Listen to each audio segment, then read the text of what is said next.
Break के बाद स्वागत आप सभी का एक बार फिर से एस्ट्रो अंकल में। वैसे समय तो हो गया आपके सवाल पूछने का, लेकिन मेरा सवाल अभी एक बचा हुआ है। पवन जी, क्या कुछ और भी उपाय बता सकते हैं नर्वसनेस और कंसंट्रेशन से जुड़े हुए?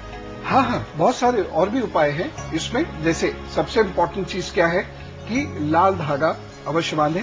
लाल रंग हमेशा ध्यान रखिएगा, वैसे क्रोध बढ़ाता है, लॉन्गर रन में ये बहुत सारे लोगों को नुकसान भी कर सकता है, लेकिन लाल रंग एक कलर ऑफ एनर्जी भी है।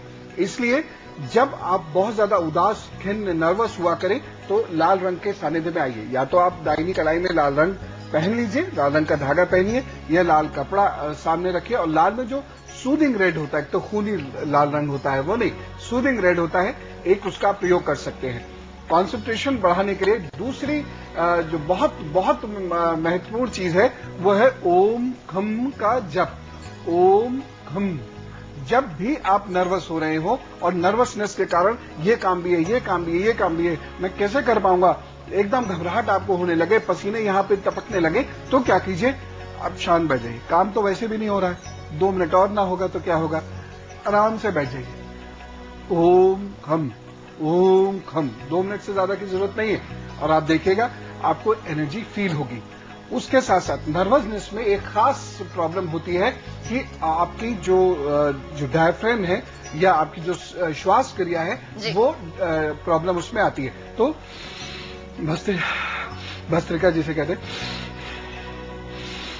या मुंह से या नाक से आप कीजिए, एकदम सर्कुलेशन होगा, अजीब सा महसूस होगा शरीर के अंदर और आप काम हो जाएंगे, पॉइज्ड हो जाएंगे। हमेशा ध्यान रखिए, अभी भी शुरुआत हो सकती है। इस सेंटेंस को याद रखिए, अभी भी शुरुआत हो सकती है। चलिए, ये तो बात हो गई नर्वसनेस और कंसंट्रेशन की। अगर तमाम और समस्याएं हैं जो स्टूडेंट से जुड़ी हुई हैं और खास करके इस समय जब उनको जीवन में इतनी कठिन परीक्षा देनी है, तो मैं तो बहुत सारी चीजें ऐसी आने वाले एपिसोड में पवन जी से पूछने ही वाली हूँ। अगर आपके पास भी ऐसा कोई प्रॉब्लम है तो जरूर मुझे लिख भेजिएगा। फिलहाल अब आपके सवालों का सिलसिला शुरू करते हैं पवन जी। पहला सवाल एक स्टूडेंट का ही मैं ले रही हूँ। इनका नाम है मनन रमनानी और इनकी डेट ऑफ बर्थ है 24 दिसंबर 1984। दोपहर या शाम को 4:30 पर इनका जन्म हुआ है गांधी धाम में। और मनन कहते हैं कि क्लास 10 के स्टूडेंट हैं, 1 साल से शो देख रहे हैं, तमाम चीजें अपने आप ही करने लग गए हैं, लेकिन फिर भी ये कहते हैं कि मैं कंप्यूटर्स में बहुत इंटरेस्टेड रहता हूँ, इन्वॉल्व रहता हूँ और काफी मास्टरी भी उन्होंने हासिल कर ली है, लेकिन इसकी वजह से पढ़ाई से मैं बहुत डिस्ट्रैक्ट हो जाता हूँ। और अब चिंता ये है कि 10th के बोर्ड है तो क्या अच्छा कर पाऊंगा और IIT में सिलेक्ट होना चाहते हैं, IIT या JEE, इसके लिए डेफिनेटली मिलेगा मनन। और 19 नवंबर 2010 के बाद का वक्त तो बहुत ही अच्छा है। तो जो भी परेशानी का समय है वो यही है, मई 2009 से लेकर नवंबर 2010 तक। इसको बेटा बहुत ध्यान से निकाल लो, उसके बाद तो स्काई इज द लिमिट, आप बहुत ऊंचे जाओगे। IIT वगैरह भी आपको मिल सकती है, कोई वो बड़ी परेशानी की बात नहीं है। सारे ग्रह बहुत पॉजिटिव है। फिलहाल दशा गोचर बहुत अच्छा नहीं है, इसलिए नवंबर तक बहुत सावधानी की जरूरत है। सावधानी क्या, कंसंट्रेशन, बस और कुछ नहीं। प्रायोरिटी इस वक्त कंप्यूटर नहीं है, वो उसके लिए आगे आने वाले करीबन 7-8 साल पड़े आपके पास, उसमें खूब कंप्यूटर कीजिएगा। फिलहाल बोर्ड के एग्जाम पे कंसंट्रेट कीजिए, आप निश्चित रूप से बहुत अच्छा करेंगे। जो आपको दिक्कत आएगी वो लैंग्वेजेस के पेपर में आएगी।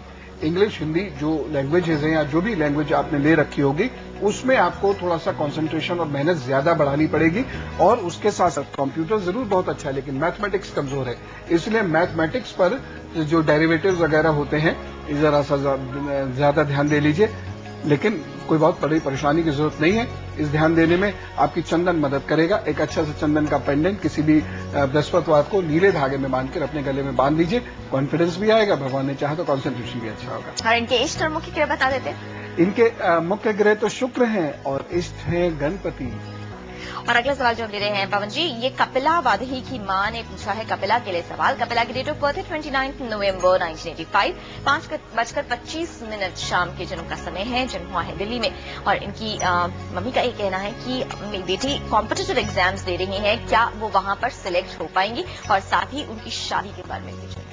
जी हाँ, कॉम्पिटिटिव एग्जाम्स में जरूर सिलेक्ट होंगी। अच्छा वक्त मई 2009 से शुरू हुआ है इनका, और मुझे लगता है कि इस वक्त के बाद ही इन्होंने इस एग्जाम का फॉर्म वगैरह भरा होगा, तो थोड़ा सा प्रयास करें। और फॉर्चुनेटली अगर इस कॉम्पिटिटिव एग्जाम में मैथमेटिक्स या अर्थमेटिक जैसी चीजें आती होंगी तो ये उसको डेफिनेटली बेहतर कर पाएंगे।